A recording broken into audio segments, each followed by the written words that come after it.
Pinakamalakas na hari. Credit to the author. 71 hanggang 78. Ang mga pangalan po na nandito ay galing sa mga name generator.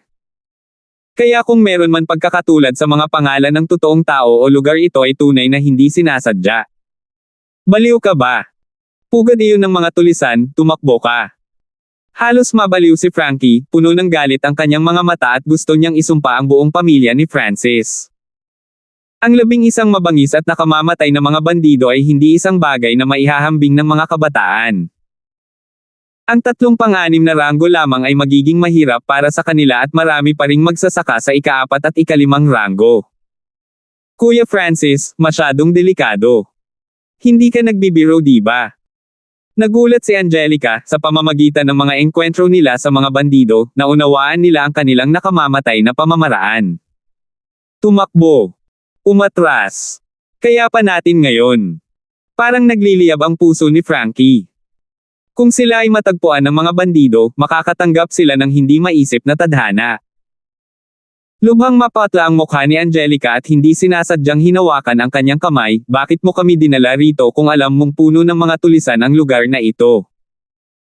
Manahimik ka, 11 bandido ang nandito pero hindi sila magkakasama, sundin mo lang ang plano ko at sisirain natin silang lahat. Napakakalma ang tono ni Francis. Hindi ako nakikinig sa iyo, gusto kong tumakas. Nanlamig sa takot ang puso ni Frankie. Sa sandaling ito, nakikita na nila ang mga figure na gumagalaw sa paligid ng mga kahoy na silid sa pamamagitan ng mga bitek ng mga bato. Kuya Shi. Hindi pa bumabalik ang magkapatid na nagpunta sa pamamaril. Isang blockhead ng ika-6 na ranggo ang tumawag. Malamang na hindi na sila babalik kung hindi pa sila bumalik sa loob ng 2 oras. Sa loob ng silid ay isang malalim na tunog mula sa isang medyo may edad na lalaki. Maging alerto. Natatakot ako na baka sinundan ng kalaban ang mga daan patungo dito. Ang mga boses ay naririnig ng 3 nagtatago sa likod ng mga bato. Hehe, mukhang wala ng balikan, kaya dapat makinig ka sa plano ko. Ngumiti si Francis. Si Frankie ay nagngangalit ng kanyang mga ngipin. Kinasusuklaman niya ngayon si Francis dahil alam niyang binalak ito ng huli. Pakikinggan ko si Kuya Francis. Ang instant na tiwala ay maaaring makita sa mga mata ni Angelica. Damn it! Bumagsak ang puso ni Frankie nang sumang-ayon si Angelica, kung ang isang babaeng tulad niya ay hindi man lang natakot, paano niya magagawa? Lumapit kayong 2 at mabilis na tapusin ang ika-4 at ika-5 ranggo, ngunit huwag lumaban sa ika-6 na ranggo, lalo na ang nasa katanghaliang gulang na pik na pinuno ng ika-6 na ranggo. Sinabi ni Francis sa kanila ang plano. So anong ginagawa mo kapag pupunta tayo? Naghihinalang tanong ni Frankie. Susunod ako sa inyong 2. Sumusuporta sa inyo. Ngumiti si Francis. Walang she asterisk T. Halos hindi magmura ng malakas si Frankie, habang papatayin nila ni Angelica ang kalaban nitong lalaking ito, magtatago ang leader ng team sa likod nila. Paano niya nagawa ito? Hindi pwede. Ano ang mangyayari kung tumakas si Francis dahil nakita niyang napakahirap nilang harapin? Okay, tapos na. Sa sandaling natapos niya ang kanyang mga salita, si Frankie ay itinulak palabas ng pa. Napasigaw si Frankie at nakita ang kanyang anyo. Sa sandaling ito, isinumpa niya ang lahat ng mga ninuno ni Francis. Patayin. Wala siyang mapupuntahan kaya sumalakay siya patungo sa mga tulisan malapit sa mga silid na gawa sa kahoy. Sino nandyan? Hindi nagtagal ay natagpuan ng mga bandido sa malapit ang 2. Halika. Pag-atake ng kaaway. Umalangaw-ngaw ang mga tunog ng away. Sina Angelica at Frankie ang mga bandido sa ika-4 at ika-5 ranggo. Ayon sa plano ni Francis, kailangan nilang patayin sila ng mabilis. Kapag nahawakan na sila, darating ang mas malalakas at siguradong papatayin sila. Sa ilalim ng pressure na ito, ang lakas ng labanan ng 2 ay lumampas sa karaniwan nilang taglay. Sa sandaling nagsagupaan ang 2 puwersa, isang 4th ranker at 5th ranker ang napatay. Kasabay nito, tumayo si Francis sa ibabaw ng malaking bato at naglabas ng arrow. Flop! Isang peak 5th rank cultivator ang nahulog sa lupa. Ang nakakagulat ay ang pana na ito ay ganap na huminto sa pag-atake niya na kaharap ni Angelica mula sa kanyang likuran. Brats, you dare to attack US. Huwag mong isipin na may aalis sa inyo ngayon. Isang balto, matipunong nasa katanghaliang gulang na lalaki ang lumabas sa kahoy na silid at pinona ang dalawa pang pang-anim na ranggo. Agad na naramdaman ni Frankie at Angelica ang pressure na naglalabas mula sa kanila. Lalong lumakas ang aura ng middle-aged man, kapantay ito ng top 5 Sky Guards o maging ang top 3. So. Tatlong palaso ang tumusok sa hangin at dumiretso sa tatlong ika-6 na ranggo. Dang! Ginamit ng pinuno ang kanyang talong upang harangan ang palaso, ngunit ang iba pang dalawang pang-6 na ranggo sa tabi niya ay bahagyang nasugatan.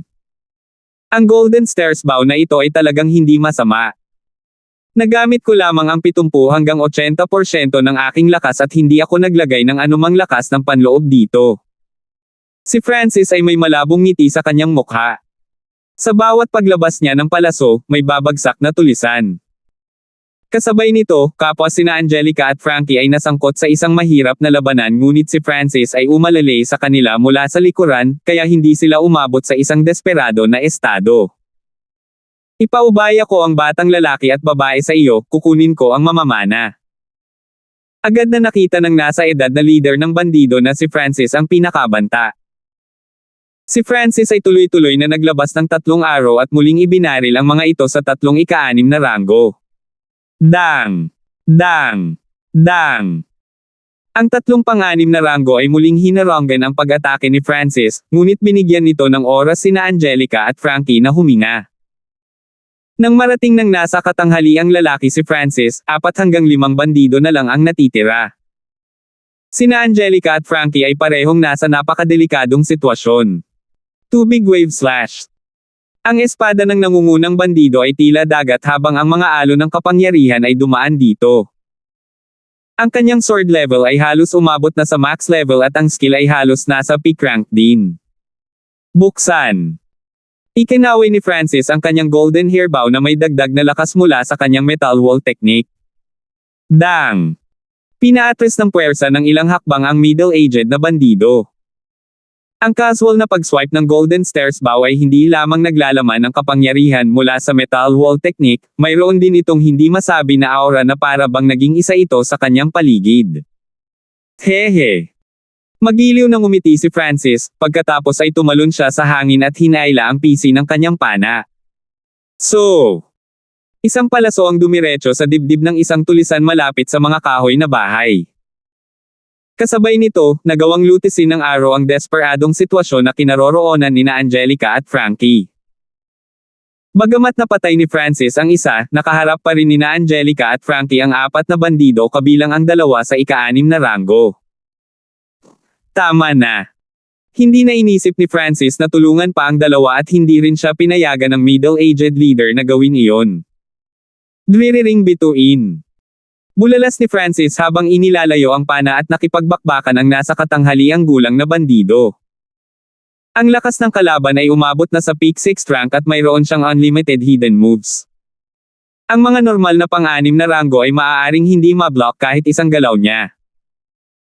Nalaman ni Francis na noong ginamit niya ang Star Finger hanggang sa pinakamataas na 3 antas, hindi pa rin siya nakakalamang, ngunit kitang-kita rin ang kanyang kalamangan. Ang 5 antas ng metal wall technique ay mayroon ding maliit na rebound na napigilan ang galit na pag-atake ng kalaban. Pero hindi tumakbo ang middle-aged na lalaki. Sa kanyang karanasan sa labanan, alam niyang kung tatakbo siya, mas mababa ang survival rate niya. Una, si Francis ay isang makajos na mamamana at ang pagtakbo sa harap ng isa ay may kapansanan. Pangalawa, ang bilis ni Francis ay mas mabilis kaysa sa kanya. Nagpa siya ang nasa katanghaliang gulang na makipagbakbakan at maglagay ng pag-asa sa kanyang mga kasama na tapusin ang 2 brats at suportahan siya dito. Parehong nahirapan sina Angelica at Frankie habang nakaharap nila ang 2 pang-6 na ranggo, isang ika-4 na ranggo at isang ika-5 ranggo, ngunit sila ay mga henyo kung tutuusin. Sa ilalim ng panggigipit, mas nakasanayan nila ito at unti-unting nanambalik ang kanilang katinoan. Hindi nagtagal, ang cultivator ng ika-4 na ranggo ay pinatay ni Angelica, na nagbigay sa kanila ng kaunting pahinga dahil kailangan lang nilang harapin ang isang ika-5 ranggo at 2 ika-6 na ranggo ngayon. Ngunit muling naging seryoso ang kanilang mga ekspresyon nang tumingin sila sa direksyon ni Francis. Kung isa man sa kanila bukod kay Francis, malamang na hindi sila makapagpalitan ng hanggang 20 galaw. One-line Starfinger. Ang hakbang ni Francis sa pagkakataong ito ay umabot sa gilid ng ika-4 na antas. Sure. Isang malalim na sugat ang naiwan sa nasa katanghaliang gulang na bandido, ngunit nabaliw iyon na nagtulak sa kanya na umatake ng mas malakas nang hindi isinasaalang-alang ang sarili niyang mga pinsala. Ang pinuno ay inilalagay ang kanyang buhay sa linya at siya ay tumungo pa sa landas ng pagkapahamak ng magkasama. Ang determinasyong mayroon siya ay mag-iingat sa karamihan ng mga kalaban, ngunit si Francis ay hindi normal. Nanatili pa rin siyang kalmado habang idinilat ang kaliwang mata. Makalipas ang 10 galaw, mas mabigat ang mga pinsala sa nasa middle-aged na bandido at isang error ang sa wakas ay natagpuan ni Francis. Flop! Bumagsak sa lupa ang bandido at bago pa man siya makalaban ay isang daliri ang tumusok sa kanyang puso.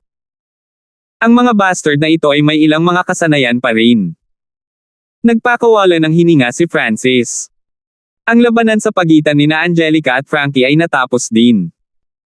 Alam nila na malamang na hindi makakatulong si Francis, kaya ginamit nila ang kanilang mga hakbang sa pagpatay at sa wakas ay napatay ang huling 3 bandido na natitira. So, napatay ni Francis ang isang bandido na nagtangkang tumakas gamit ang kanyang pana.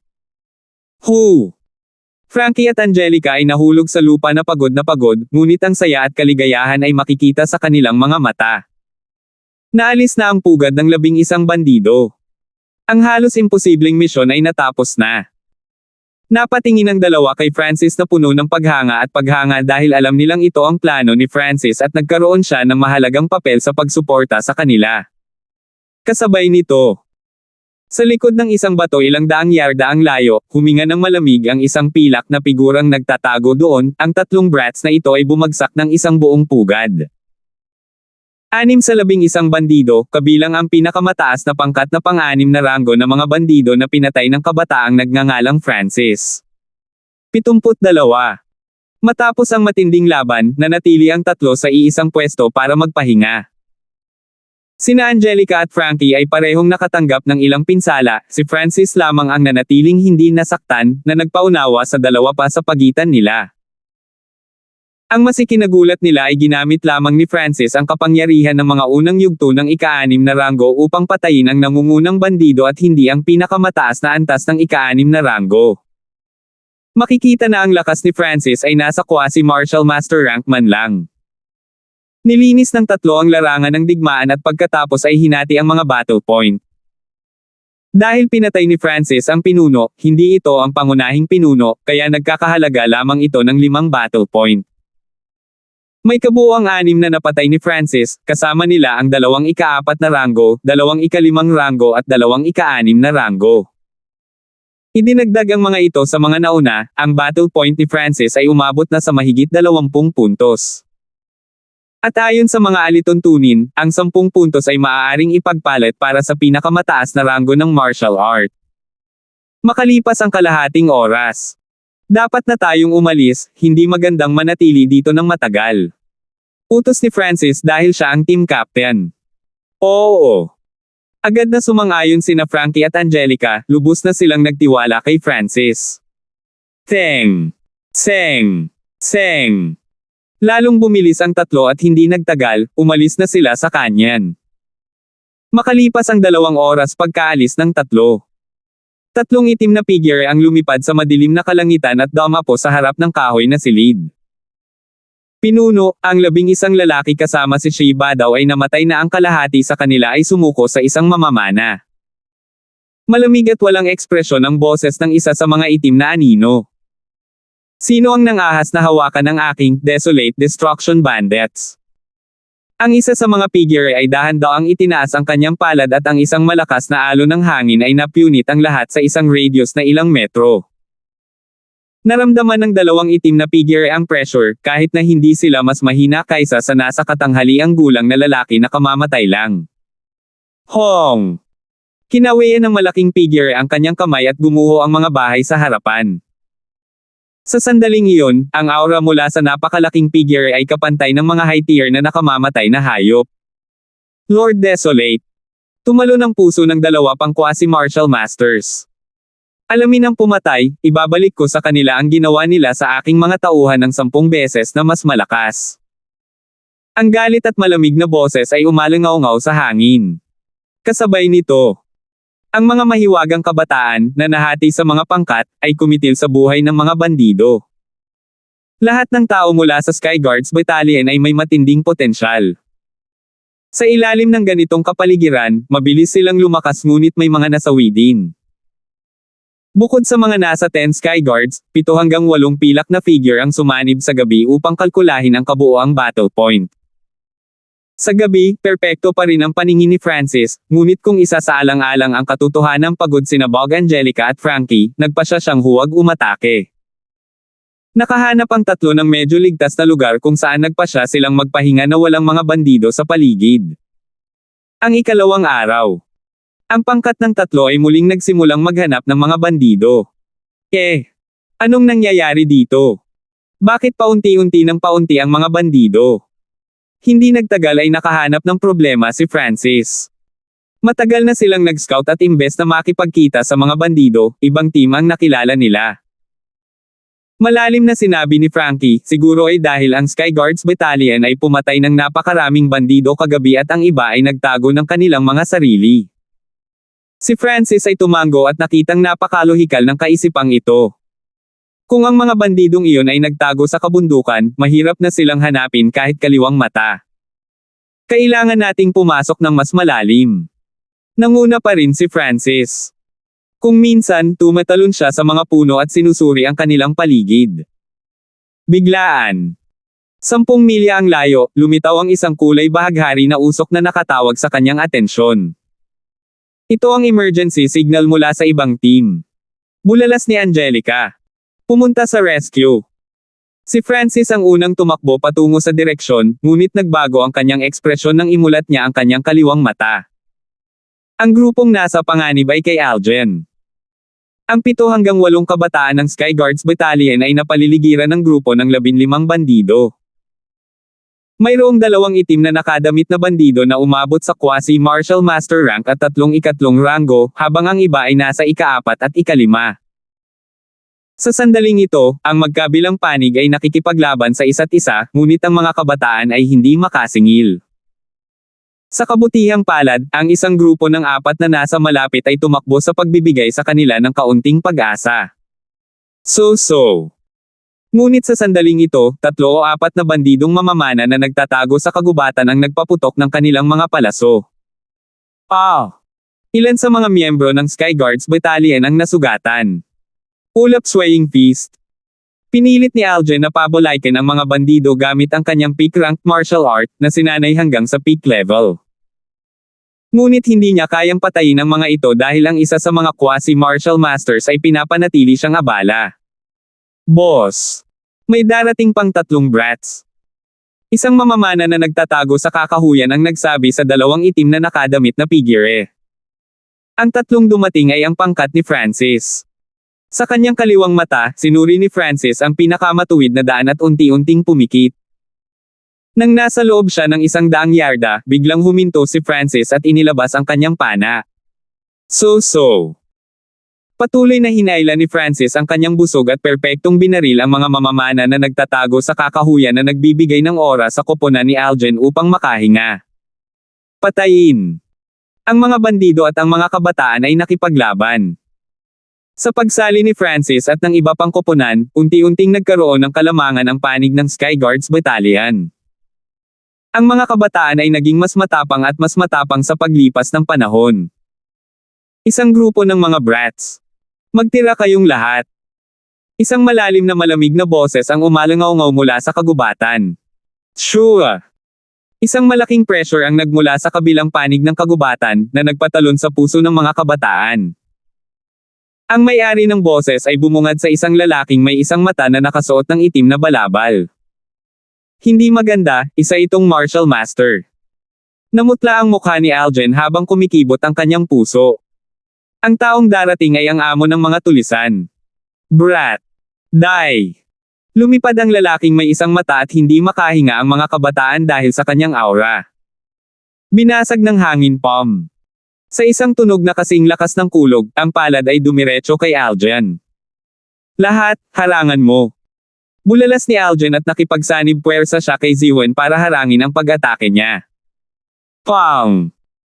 Ang pagsabog ay nagdulot ng isang alon ng hangin na nagtulak sa lahat ng bagay sa landas nito kabilang sina Ziwen at Algen, na napaatras ng 7 hanggang 8 metro. Wow! Ang dalawang tumama sa ulo, sina Algen at Ziwen, ay parehong dumura ng isang subo ng dugo. Ang dalawang ito ay nasa ika-5 at ika-7 ranggo sa 10 Sky Guards at ang kanilang lakas ay nasa paligid ng Quasi-Martial Master, ngunit kahit na ang dalawang Quasi-Martial Masters, sa tulong ng marami pang pang-6 na ranggo, ay hindi napigilan ang isang galaw na ito. Francis, Ruben. Halika at tumulong. Sumigaw si Algen at humingi ng tulong kay Francis at sa pinuno ng kabilang grupo. Ang mga koponan ay pinamunuan lahat ng hindi bababa sa isa sa 10 Sky Guards at sa oras na ito, kasama sina Francis at Ruben ay mayroong 5 sa 10 Sky Guards na present. Bang! Hinailan ni Francis ang tali ng kanyang pana mula sa malayo at inilagay niya ang kanyang inner strength dito. Ang kapangyarihan ng araw na ito ay maaaring makapinsala sa buhay ng Quasi-Martial Masters. Illusion Wind Blade. Ginamit ng isa pang leader ang kanyang max-level high-rank martial art at umatake mula sa likod. Kamao na nakakabasag ng ulap. Agad na gumamit ng fist skill si Algen, habang si Ziwen sa tabi niya ay gumamit ng espada.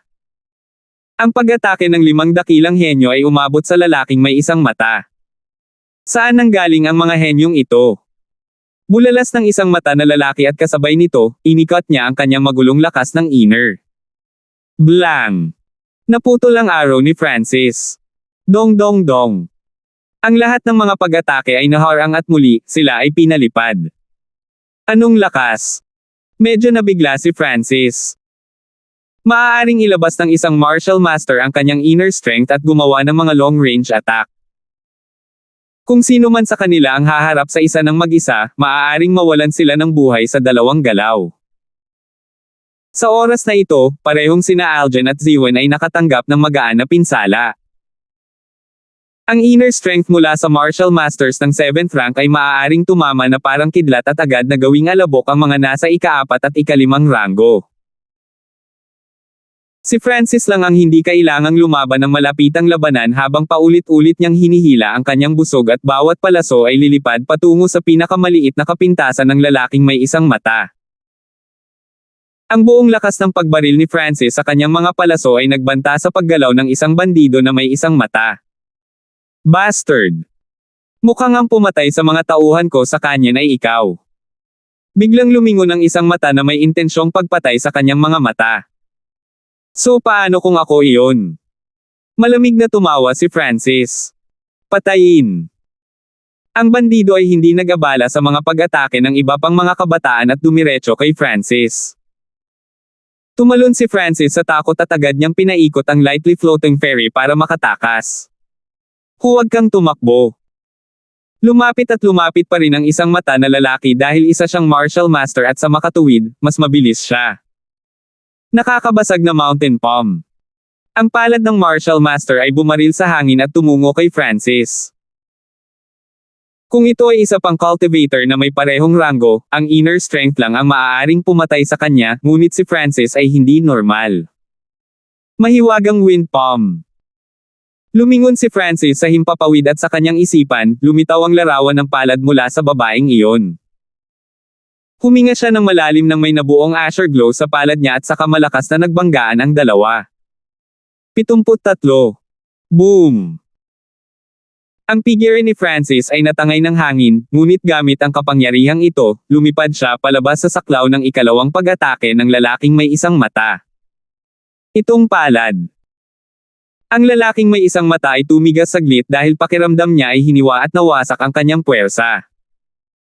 Ang mysterious wind palm na natutunan ni Francis ay lumampas sa peak rank. Kaunti lang ang natutunan ni Francis, ngunit pagkatapos ng pagsasanay sa 4 na hindi kumpletong holy martial arts, nalaman niyang mas madali ito.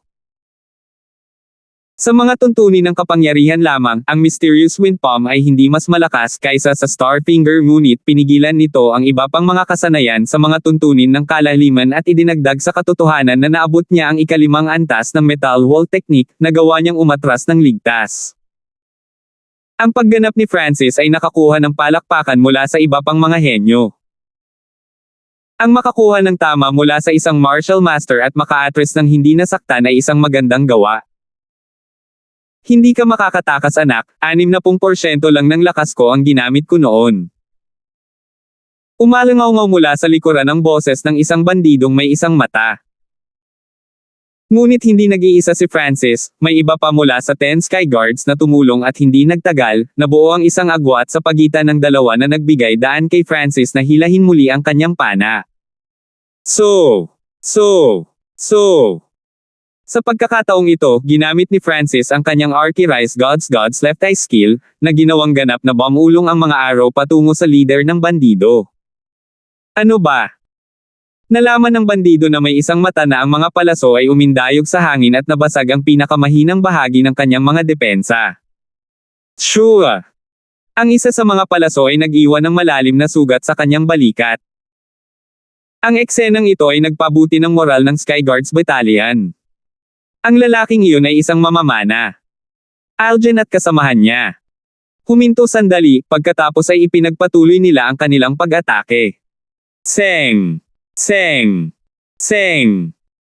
Sa oras na ito, lumitaw ang isa pang koponan at mukhang mas malakas pa ito kaysa sa koponan ni Algen.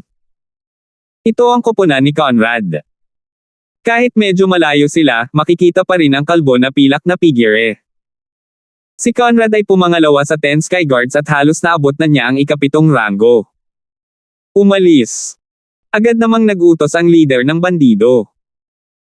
Ang kanyang panig ay nahihirapan na ngayon at sa pagdaragdag ng isa pang mas malakas na koponan, wala silang pagkakataon. Brat! Kukunin ko ang buhay mo anumang oras. Ang lalaking may isang mata ay malamig na tumitig kay Francis bago umalis. Kahit kailan mo gusto. Sumagot si Francis at isang malamig na asher na liwanag ang lumitaw sa kanyang kaliwang mata habang nakatitig siya pabalik sa bandido. Anong nangyayari? Nanginginig ang bandido at parang sinaksak ng espada ang kanyang puso, ngunit nang malapit na siyang umatras, hindi na niya ito masyadong inisip. Ano iyon? Naramdaman ni Francis ang sakit na tibok ng kanyang kaliwang mata at nalaman niyang nawalan siya ng maraming enerhiya sa pag-iisip. Hindi niya alam kung anong klaseng skill ang ginamit niya noon, ang pakiramdam niya ay mabilis na naubos ang kanyang mental energy, pero nakita rin niya ang pagkatulala at takot sa mata ng bandido. Dahan daw ang ipinikit ni Francis ang kanyang mga mata at nalaman na ang berdeng sinag ng liwanag sa kanyang mata ay umabot sa 6 na talampakan siyam, na halos malapit sa 7. Mabuti. Lumitaw sa kanyang mukha si Joy. Dahil nakipag-away siya sa pinunong may isang mata noon, ang kanyang cultivation ay tumaas sa pinakamataas na ika-6 na ranggo. Ngayon, ang kanyang tunay na cultivation ay kapareho ni Conrad na pumapangalawa sa 10 Sky Guards. Hahaha. Hindi ka pwedeng umalis at pumunta sa gusto mo. Mula sa mga 81 hanggang 2 milya ang layo, lumitaw ang isang magandang batang pilak na buhok. Parang babae ang binata at nakakatakot ang aura niya habang nakatayo sa ibabaw ng puno. Henry! Napasigaw ang mga kabataan ng Sky Guards Battalion. Siya ay isang kabataan 15 o 16 na taong gulang. Siya ay isang martial master ng ikapitong ranggo. Ikapitong ranggo. Mukhang nabigla at nalungkot sa parehong oras ang bandidong may isang mata. 28 taong gulang siya nang maabot niya ang ikapitong ranggo at sa oras na iyon, labis niyang ipinagmamalaki ang kanyang sarili. Ngunit nang makita si Henry, ang lahat ng kanyang kumpiyansa at pagmamataas ay lumabas na parang mga bula. Ang kanyang mga nagawa ay walang halaga kumpara sa kabataang nasa harapan niya. Anong uri ng mga pinagmulan ang mayroon ng mga kabataang ito? Naramdaman ng isang mata na lalaki na may mali. Kung may isa o dalawang henyo na lumitaw, maaaring nagkataon lang. Ngunit kung sabay-sabay silang lumabas, kahit na ang mga retards ay malalaman na may mali. Illusion Sky Stance.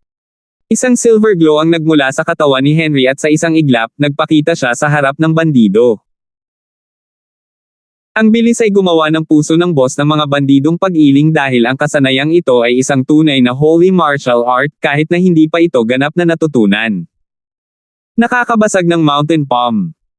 Hindi niya napigilan ang anumang kapangyarihan niya sa pagkakataong ito at nakipagtalo siya kay Henry. Boom! Ang dalawang figure ay, habang sila ay naghiwalay. Huwag mong isipin na makakaalis ka. Agad na gumamit si Henry ng hindi kumpletong holy martial art at hinabol siya. Ang dalawang figure, ang isa ay tumatakbo palayo, ang isa ay naghahabol ay nawala sa kagubatan. Si Conrad at Francis lang ang nakasabay sa dalawa. Kung mapapatay ko ang bandidong ito, makakakuha ako ng 20 puntos ng labanan. Si Francis ay nagpalipat-lipat ng lightly floating ferry sa maximum at pinakawalan ang kanyang pinakamataas na ika-6 na ranggo na paglilinang sa parehong oras. Hindi nagtagal, ang mga figure ay nagsanib sa malawak na kagubatan na naiwan ang isang grupo ng mga pagod na kabataan. Mukhang hindi mas mahina ang Francis na iyon kaysa kay Conrad. Pinag-usapan ng ilang kabataan. Nagpalitan ng tingin sina Algen at Ziwen at nakita ang gulat sa mga mata ng isa't isa. Bago umalis sila ay pinagtawanan nila ang koponan ni Francis ngunit hindi nila akalain na magiging ganoon kalakas siya. Sa kabilang side, sinubukan ni na Francis at Conrad na palibutan ang bandido mula sa magkabilang panig habang siya ay gusot ni Henry. Nakuha ni Henry ang ilang insight sa isang hindi kumpletong holy martial art at ito ay isang bilis din, kaya alam ng bandido na hindi siya makakatakas. Huwag mo akong pilitin. Ang isang mata na pinuno ay napaungol at gumamit ng hindi kilalang lihim na kasanayan na nagpapataas ng kanyang mga katangian.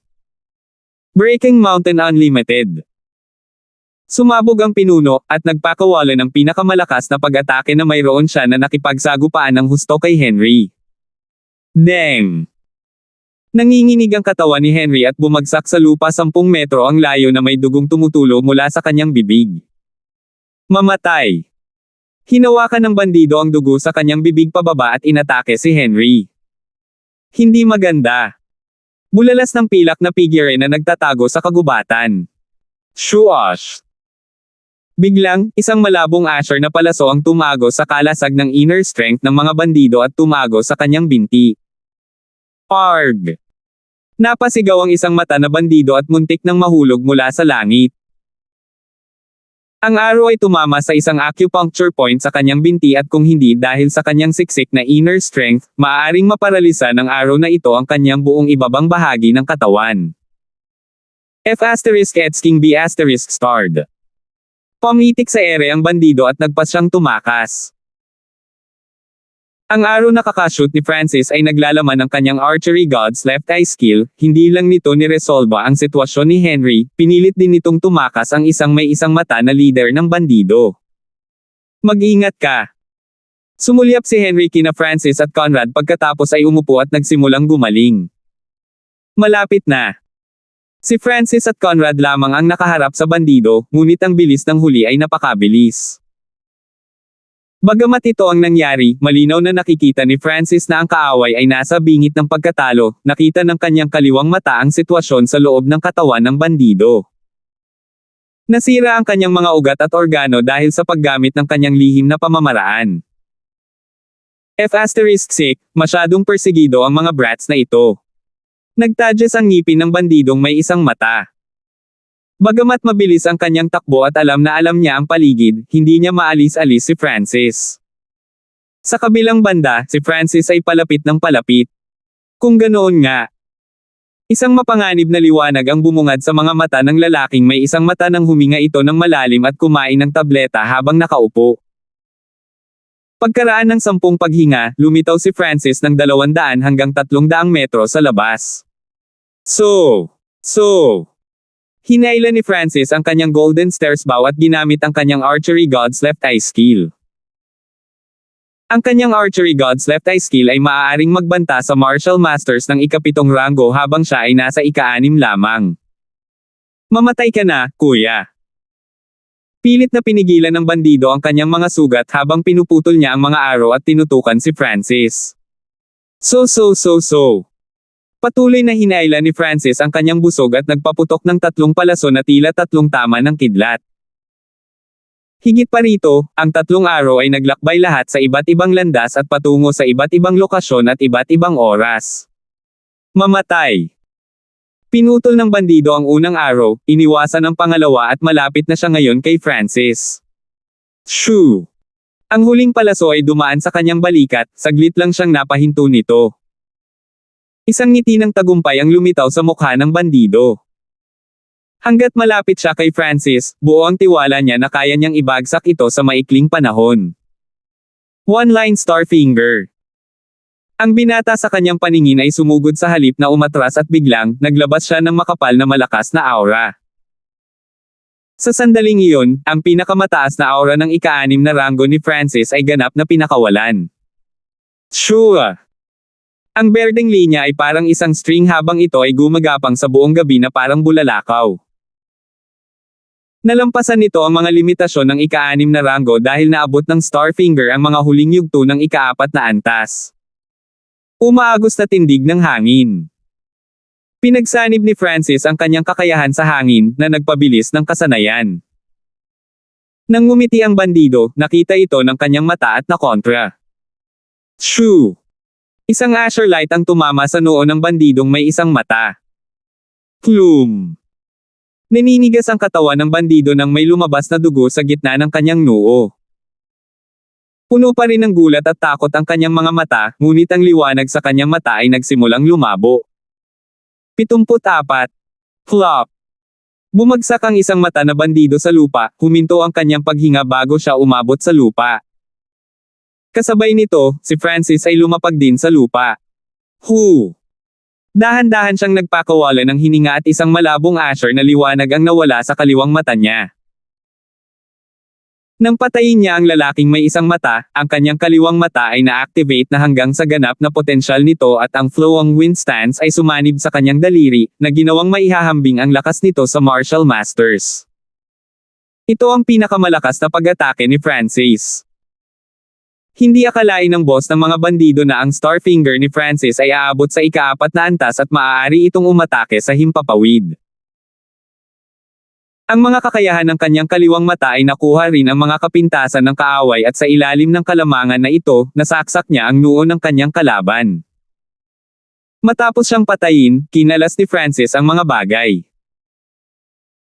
Hindi katakataka na ang bandido ay isang martial master ng ika-7 ranggo, ang pilak lamang na mayroon siya ay 200 hanggang 300, 2 mataas na ranggo na martial arts at isang pinakamataas na ranggo na martial art. Bukod doon, nakahanap din si Francis ng isang bote ng mahalagang recovery healing pills na ginawa ang iminungkahing pangalan nito. Nakita ni Francis ang isang sulat sa mga gamit ng bandido. Pagbukas nito, ang mga nilalaman sa loob ay tila nagpapatunay na mayroon siyang trade deal na nangyayari sa isang maharlika mula sa Maple Fire Country. Ang mga battle point na makukuha ko dito ay dapat lumampas sa 20 dahil may ebidensya na siya ay may koneksyon sa Maple Fire Country. Tuwang-tuwa si Francis habang inilipat niya ang bangkay sa gilid. Sa oras na ito, isang kalbo ang ulo na pilak na nakadamit na kabataan ay dumating mula sa kabilang panig. Ibaba mo. Utos ni Conrad, sinusubukang pigilan ang paggalaw ni Francis. Ano ang masasabi ni Kuya Conrad? Mahinahong sabi ni Francis. Malubhang nasugatan ang bandido noon, kaya ang mga battle point at item ay dapat hatiin sa gitna natin. Malamig at mahigpit ang mukha ni Conrad. Nang marinig ito, naramdaman ni Francis ang galit sa kanyang puso, sinusubukan ng taong ito na alisin ang mga punto ng labanan mula sa kanya. Nang lumaban ako sa bandido, mayroon pa siyang 70 hanggang 88% ng kanyang lakas na natitira at pinalabas niya ang kanyang mga huling pag-atake, na naging dahilan upang mas mapanganib siya. Mariing sabi ni Francis habang nakatayo sa harap ng bangkay. Malaking panganib ang ginawa niya noong nakalaban niya ang pinuno, kaya paano niya maibibigay ang mga punto ng labanan? Hahaha. Brat na nagngangalang Hanford, walang katibayan ang pakikipaglaban dito at napatay ng isang daliri ang tulisan na may isang mata, sa tingin mo ba nagawa mo iyon? At saka, wala kang sugat, kaya paano mo madaling maharangan ang mga huling pag-atake ng isang martial master? Malamig na sabi ni Conrad habang kumikislap ang mga ilaw sa kanyang mga mata. Sa katunayan, napakaraming kaina-hinalang punto kung talagang pinatay ni Francis ang pinuno. Una, ang bandido ay pinatay gamit ang isang daliri ng walang gaanong siyam. Pangalawa, walang anumang pinsala si Francis at walang marka ng pakikipaglaban. Ang huling mahalagang punto ay noong pinatay ni Francis ang leader ng bandido, walang ibang kabataang naruroon kasama na si Conrad mismo. Dahan-dahan, nagsimulang magtipon ang mga kabataan at nang makita nila ang standoff sa pagitan nina Francis at Conrad, labis silang na-curious. Matapos nilang tanungin ang dahilan, kung bakit nagsimulang tumawa ang mga kabataan. Bata! Itigil ang pagsisikap na nakawin ang ating mga battle point, ang aking koponan, ang koponan ni Conrad, ay dapat makakuha ng hindi bababa sa kalahati. Ang koponan ni Conrad ay lubhang agresibo. Hindi nagtagal, dumating din ang koponan nina Algen at Ruben. Kuya Francis. Dumating sina Angelica at Frankie sa kaliwa at kanang bahagi ni Francis, ngunit tila mahina pa rin ang kanilang puwersa laban sa koponan ni Conrad. Anak, bibigyan kita ng isa pang pagkakataon, ibigay mo sa akin ang katawan ng bandido, ang ebidensya at ang mga samsam at bibigyan ka namin ng ilan sa mga battle point. Mariing sabi ni Conrad. Hindi. Malamig na tumawa si Francis, malakas din ang kanyang ugali. Mukhang tatanggihan mo ang toast ng tagumpay at iinom ang alak ng pagkatalo. Malamig na liwanag ang kumislap sa mga mata ni Conrad habang dahan-dahan niyang itinaas ang kanyang kamay na aatake. Pakiramdam ng mga kabataang naruroon ay hindi sila makahinga. Si Algen ay nasa gilid na tuwang-tuwa, at si Frankie ay may malamig na pawis na lumalabas sa kanyang noo. Ang lakas ni Conrad ay pangalawa sa 10 Sky Guards at mayroon siyang 2 sa 10 sa kanyang koponan. Kahit na nagawang labanan ni Francis si Conrad, paano haharapin nina Frankie at Angelica ang iba pang 10? Teng! Sa sandaling ito, isang magandang figure ang dumating, habang nagpapadala ng isang hindi matukoy na aura. Henry! Marami sa mga kabataang naruroon ay magalang na bumati sa kanya, kasama na si Conrad. Pagkatapos ng labanan, mapatla ang mukha ni Henry at halatang hindi pa ganap na nakaka-recover ang kanyang injury. Matapos malaman ang sitwasyon, nagsalita si Henry, ang isang may mata na bandido ay mayroon ng hindi bababa sa 80% ng kanyang lakas na natitira bago siya namatay. Hua! Bulalas ang nagmula sa karamihan habang nakatingin sila kay Francis nang hindi makapaniwala. Obviously, kung wala ako, hindi mo pa rin siya magagawang patayin kahit nasabay-sabay kayong umakyat. Kaya, nakakakuha ako ng kahit kalahati ng battle points. Biglang umikot ang mga salita ni Henry. Kahit isang kalahati. Parehong tumibok ang puso nina Francis at Conrad.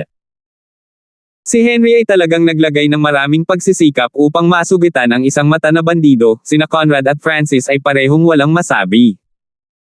Kung gayon, paano ang iba pang kalahati? Tanong ni Conrad. Hindi yun ang aking problema, bukod pa rito ay mayroong Gaius Score na nag-scouting at nagkalkula. Nagsalita si Henry sa isang mapagmataas na paraan. Nang marinig ito, tumango ang mga tao, alam nilang may nagkalkula ng mga punto ng labanan. Sure!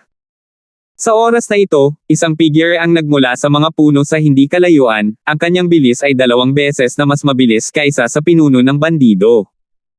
Gaius Score. Pakiramdam ng mga kabataan ay nanikip ang kanilang puso. Ang Guanjuan Corp na ito ay umabot sa ika-8 ranggo at nagpadala siya ng nangingibabaw na aura, na nagpasindig pa sa kanya ni Henry. Ang Gaius Score ay mga personal na gwardya ni Lord Gaius at bawat isa sa kanila ay may lakas na higit sa normal na martial masters. Kahit si Henry ay hindi nahanap kung saan nagtatago ang Gaius Score. Ang 20 battle point para sa pagpatay sa bandido at ang 10 puntos para sa pangangalap ng ebidensya, lahat ay may kabuuang 30 battle point. Lahat ay napupunta kay Francis. Malamig na inihayag ng Gaius Score. Ano? Ang mga kabataang nakarinig nito ay bumuka ang kanilang mga bibig. Paano naging posible iyon? Nagulat lahat sina Conrad, Henry, Algen at hindi nila alam kung ano ang sasabihin. Masyadong bias ang Gaius Corp na ito kay Francis. Ang leader ng bandido ay pinatay lamang ni Francis, at walang tumulong sa 100 paghinga na kanilang nilalabanan. Ang ebidensya na siya ay may koneksyon sa kaaway na bansa ay nakolekta rin ni Francis, kaya lahat ng 30 puntos ay napupunta sa kanya. Ipinaliwanag ng Gaius Corp. Nang matapos siya, naintindihan ng lahat. Ang mga patakaran ay ganito, bagamat si Henry at ang iba pang mga kabataan ay may malaking papel sa pagkasugat sa pinuno, ang pumatay sa kanya ay si Francis lamang. Sumulyap ang Gaius Corp kay Francis at sinabing, hindi masama. Bago siya umalis, naiwan ang isang grupo ng mga ayaw na kabataan na hindi nang ahas na tanungin siya. Gayunpaman, ang ilan sa kanila ay tumingin din kay Francis ng may pag-iingat. Siguradong nakita ng Gaius Corp ang buong eksena ng patayin ni Francis ang head bandit at sa makatuwid ay ibinigay sa kanya ang lahat ng battle point. Kailangang malaman ng isa na ang 10 battle point ay nagkakahalaga ng isang peak-ranked martial art, 50 points ay maaaring ipagpalit para sa isang half-holy martial art. Ang mga kabataan ay tumingin kay Francis ng may inggit at selos habang si Francis ay nakatanggap ng 30 dagdag na puntos. Sa gitna, parehong madilim ang mukha ni Henry at Conrad. Naramdaman ni Francis ang lamig na nagmumula kay Henry at ang babala sa mga mata ni Conrad. Brother Henry, nabalitaan ko na ang taong may pinakamaraming battle points ay nakakakuha ng extra reward, hindi naman tayo madaling sumuko, di ba? Mahinang sabi ni Conrad kay Henry. Sa ngayon, halatang nangunguna si Francis, na tinalikuran sina Henry at Conrad. Hayaan ko siyang maging masaya kahit sandali. Muling naging kalmado ang mukha ni Henry. Pagkatapos ng insidenteng ito, kumalat ang pangalan ni Francis sa buong Sky Guards Battalion, inakala ng ilang kabataan na swerte lang siya, habang kumikislap ang mga mata ng iba. Hindi pa tapos ang misyon at ayon sa nakuhang impormasyon sa mga bandido, ang grupong natalo nila ay pinangalanan ang Desolate Destruction Bandits. Sa lugar, mayroon pang ilang grupo ng mga bandido kung saan ang Deadly Wolves Bandits ang pinakamalakas dahil mayroon din silang martial masters sa grupo. Makalipas ang 3 araw, napatay ng mga koponan mula sa Sky Guards Battalion ang halos lahat ng mga bandido sa malapit. Habang sila ay nakikibahagi sa labanan, ang lakas ng mga kabataan ay tumaas ng mabilis. Sa isang tiyak na araw, ang ilan sa mga mas maliliit na koponan ay nagtipon at inatake ang hideout ng Deadly Wolves Bandits. Ang namamahala sa pangangalap ng impormasyon ay si Francis. Sa loob ng lalim ng isang kuweba. Paano nahanap ng mga B** na iyon ang pinagtataguan natin? Tumayo ang pinuno ng Deadly Wolves Bandits.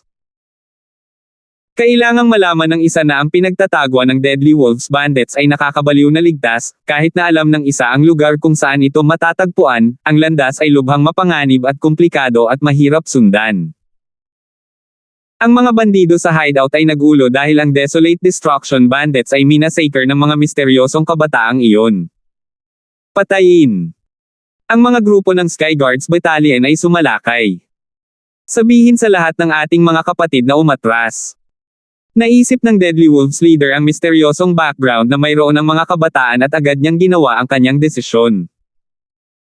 Hindi nagtagal, ang grupo ng 20 hanggang 30 lalaki ay nakatakas sa likuran. Patayin. Mula sa likod ng burol ay dumating ang tunog ng labanan. Sampu-sampung palaso ang nagmula sa malapit na kagubatan. Ang isa sa mga kabataan ay may hawak na gintong busog at siya ay agad na nagpaputok ng 6 hanggang 7 palaso na kumitil sa buhay ng bawat target. Paano nalaman ng mga F***capper na ito na ganito ang ruta ng pagtakas namin? Huminga ng malamig ang pinuno ng Deadly Wolves. Inilibot ng kanyang mga mata ang paligid at naramdaman niyang nanlamig ang kanyang puso nang mapaupo sila sa isang kabataang may hawak na gintong pana. 75. Ang kabataang may hawak ng busog ay si Francis. 2 araw na ang nakalipas, ginamit niya ang lightly floating ferry at ang kanyang pinahusay na paningin para hanapin ang hideout, kabisado pa niya ang lahat ng mga ruta sa malapit at sa ilalim ng kanyang patnubay na inatake ng Skyguards Battalion ang hideout. Sa sandaling ito, ang pinuno ng Deadly Wolves ay may pakiramdam na ang buong sitwasyon ay nilikha ng taong ito. Mamatay. Ang Deadly Wolves leader ay sumugod kay Francis. Sure. Ang bilis ng pinuno ay hindi kapani-paniwala, sa ilalim ng liwanag ng araw ay isang mahinang berdeng figure lamang ang makikita. Sa bilis pa lang, nalampasan niya ang isang bandid. So. Nanatiling kalmado si Francis at ginamit niya ang kanyang Archer God's left eye skill. Agad, 3-4 na palaso ang tumusok sa hangin at mayroon silang espesyal na pattern sa kanila, ang isa ay mas mataas habang ang isa ay mas mababa, ang isa ay nasa harap habang ang isa ay nasa likod. Hinaranggan nila ang daan ng Deadly Wolves leader. Bukas. Napilitan ng pinuno na i-activate ang kanyang inner strength at bumuo ng shield para protektahan ang kanyang sarili. 2 Gayunpaman, 2 palaso ang nakalusot pa rin sa hadlang at ang isa ay tumama sa kanyang paa. Ang pinuno ng Deadly Wolves ay hindi makapaniwala na mayroong isang mapanganib na mamamana sa mundong ito. Ipaubaya mo sa akin ang taong ito. Isang magandang kabataan ang nagmula sa kabilang panig, ito ay si Henry. Lahat ay umatras. Ang pinuno ng Deadly Wolves ay hindi nang ahas na manatili, kaya ipinalibot niya ang kanyang speed skill at tumungo sa kailaliman ng kagubatan. So. Ang ilang mga palaso ay muling dumaan sa himpapawid at hamarang sa daanan ng pinuno ng Deadly Wolves na pinilit siyang huminto. Tigilan mo siya. Si Conrad at Algen ay nagmula sa kabilang panig at sa pinagsamang pagsisikap ng 4, madali nilang nalamangan. Sa gitna, si Henry ang pangunahing malapit na lumaban, habang sina Conrad at Algen ay umalalay sa kanya mula sa gilid. Si Francis ang long-range controller at ginamit niya ang kanyang Archer God's left eye skill para higpitin ang paggalaw ng pinuno. Ang pinuno ng Deadly Wolves ay nagluwa ng dugo dahil sa galit, sa kanyang mga mata, si Francis ang pinakabanta. 2 Lumitaw ang mga pinsala sa kanyang katawan dahil sa palaso ni Francis. Sa isang tiyak na punto, inalis ni Francis ang pana at inatake ang Deadly Wolves leader. Mabuti. Tumawa ang Deadly Wolves leader, gusto niyang tanggalin muna ang archer na ito, pero may skilled footwork ang kalaban at lagi siyang pinipigilan na pumasok sa close range. Ngayon, ang kabataan ay patungo sa kanya para sa malapit na labanan. Misteryosong wind palm. Isang mahinang Asher Glow ang lumitaw sa palad ni Francis habang malakas itong bumangga sa pag-atake ng Deadly Wolves leaders. Boom! Nilamon ng airwave ang lahat sa loob ng ilang metrong radius at gamit ang enerhiya, umatras si Francis ng 10-10 metro pabalik at muling inilabas ang kanyang pana. Anong nangyayari? Nadama ng pinuno ng Deadly Wolves na ang kakaibang pag-atake ng palad ay natunaw ang kanyang pag-atake at nakakadena siya sa 1 segundo. At sa gap na iyon, ang mga pag-atake ni Henry & Co. ay dama po sa kanya. Wow! Ang Deadly Wolves leader ay agad na nagluwa ng mga subo ng dugo habang sinusumpa niya si Francis, ngunit nalaman niyang umatras si Francis sa labas ng saklaw. So. Patuloy na nagpaputok ng ilang araw si Francis nang nasugatan ng Deadly Wolves leader. Ang pinuno ng Deadly Wolves ay hindi makaiwas at tanging 3 araw lamang ang kanyang natatanaw sa kanyang mga vitals. Ang isang palaso ay tumusok pa ng kalahating pulgada sa kanyang puso. Pasabog na pagkasira ng ulap. Ang bandido ay umungal at sumabog ang kanyang inner strength na nagtulak kay Henry at sa 2 papalayo.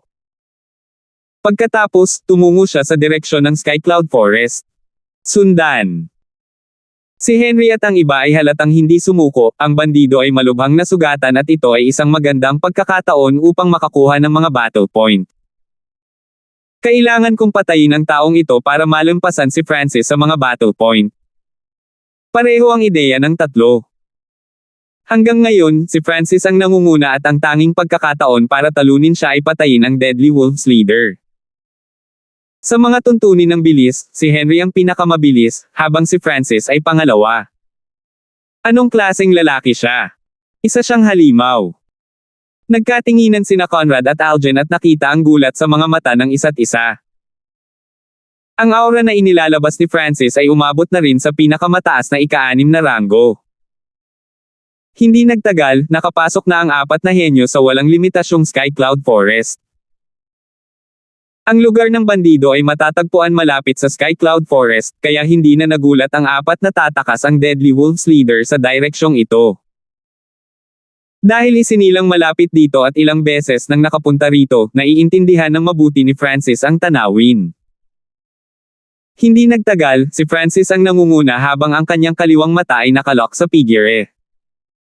Makalipas ang kalahating oras, biglang nagdilim ang lugar sa unahan. Nakita ng kaliwang mata ni Francis ang isang eksenang may 10 milya ang layo. Tulungan mo ako, Panginoon. Lumipad papunta sa isang puno ang nabasang dugo ng Deadly Wolves leader. Ano? Wala kang silbi. Binigay mo pa ang lokasyon ko. Sa puno, may nakahod na figure na paos ang boses na nakaupo dito. Sa ilalim ng talukbong, mayroong isang pares ng asul na mga mata na nagbigay ng nakakatakot na aura. Flop! Hindi nakayanan ng Deadly Wolves leader ang pressure at lumuhad siya sa lupa. Patawarin mo ako, Panginoon. Wala siyang pagtutol laban sa nakahod na figure kahit na sa kanyang ika-7 ranggo na paglilinang. Nawalan ka ng halaga. Sa ilalim ng talukbong, isang kulay abong ilaw ang patungo sa pinuno ng Deadly Wolves. Hindi maganda. Agad na ibinuhos ng Deadly Wolves leader ang kanyang inner strength. Flower! Ang kanyang inner strength ay agad na naglaho ng madikit ito sa kulay abong liwanag, pagkatapos ay ang liwanag ay tumungo sa kanya at ginawa nitong isang puddle ng itim na tubig ang kanyang katawan. Isang kalansay ang makikita sa itim na puddle ng tubig. Napahinga si Francis, na 10 milya ang layo, ng malamig na hininga. Anong klaseng nilalang ang nakahod na figurang iyon? Isang martial master ng ika-7 ranggo ang na-demolish sa isang galaw. Masyadong nakakatakot. Hindi lang iyon, ang ice blue na mga mata ay tila sumulyap din sa kanyang direksyon. Naramdaman ni Francis ang pag-freeze ng kanyang dugo at huminto ang bilis ng kanyang paghinga. Dagandong. 3 high tier na nakamamatay na hayop na nasa ika-8 ranggo ay nagmula sa likod ng nakahod na figure at sila ay nagtungo kay Francis at kasamahan. Tumakbo. Bumilis si Francis sa kabilang direksyon. Naramdaman din ni Henry at ng iba pa ang aura ng mga nakamamatay na hayop at tumakbo rin sila palayo. Bakit magkakaroon ng high-tier deadly beasts dito? 2 pilak na figure ang lumitaw at nagtungo sa matataas na antas na nakamamatay na mga hayop. Boom! Ang 3 matataas na tier na hayop ay binugbog hanggang mamatay makalipas ang 10 hininga. Ito ba ang tunay na lakas ng Gaius Core?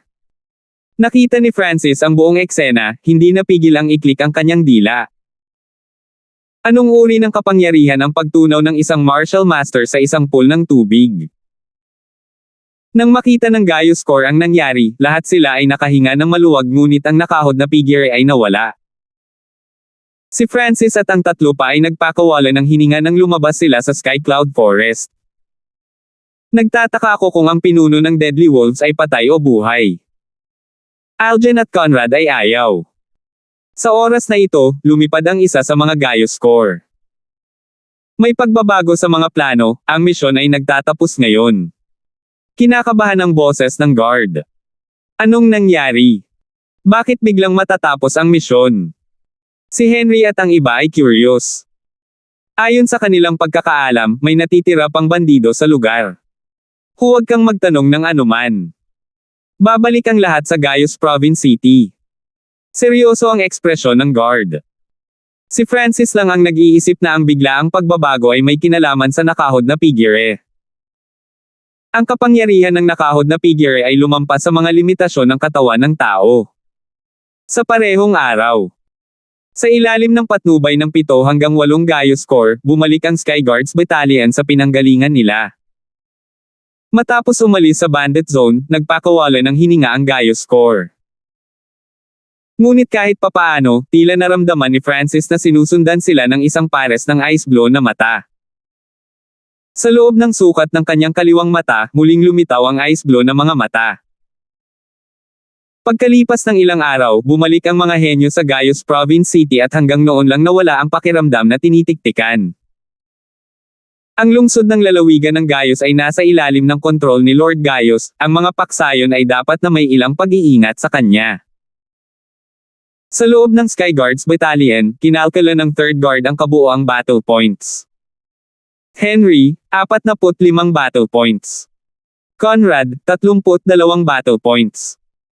Algen, 26 na battle points.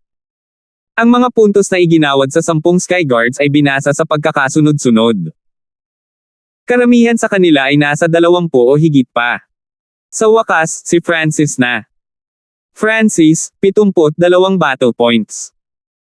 Nang mabasa niya iyon, nanlaki ang mga mata ni 3rd Guard dahil hindi ito inaasahan. Ngunit ang battle points ay ibinigay sa ilalim ng pahintulot ng Gaius Core kaya hindi naghinala si 3rd Guard. 72 battle points. Nakahinga ng maluwag ang mga kabataan, ang kanyang mga battle point ay madaling nang ibabaw sa iba. Kung ako ang tumapos sa halos patay na 7th rank leader, number 1 siguro ako. Marami pa rin sa kanila ang nakadama na maswerte si Francis. Hindi nagtagal, ang mga battle point ng lahat ay inanunsyo at sina Angelica at Frankie ay parehong nakatanggap ng tig 20, halos matalo si Algen na naging dahilan upang lumabo ang mukha ng huli. Nang umalis sila, pinagtawanan nila ang koponan ni Francis.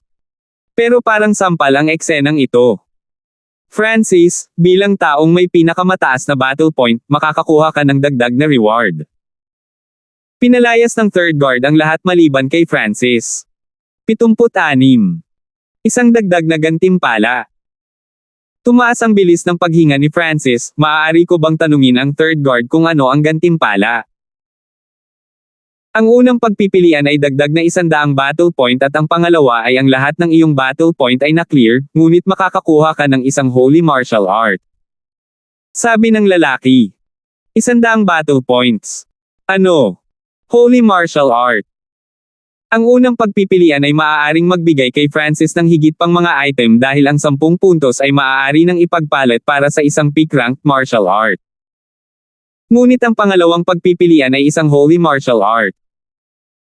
Hindi nakakagulat na ang Gaius Palace ay isa sa pinakamalakas na paksayon, madali nitong maalis ang Holy Martial Arts. Malinaw, iminumungkahi ko na piliin mo ang unang reward dahil magagamit mo ang mga puntos na iyon upang makakuha ng higit pang mga item. Tungkol naman sa Holy Martial Arts, napakahirap magsanay para sa mga nasa ilalim ng ikapitong ranggo, kahit na ang ilang mga 9th rankers ay hindi maaaring matuto nito. Iminungkahi ng 3rd Guard. Nag-isip ng malalim si Francis.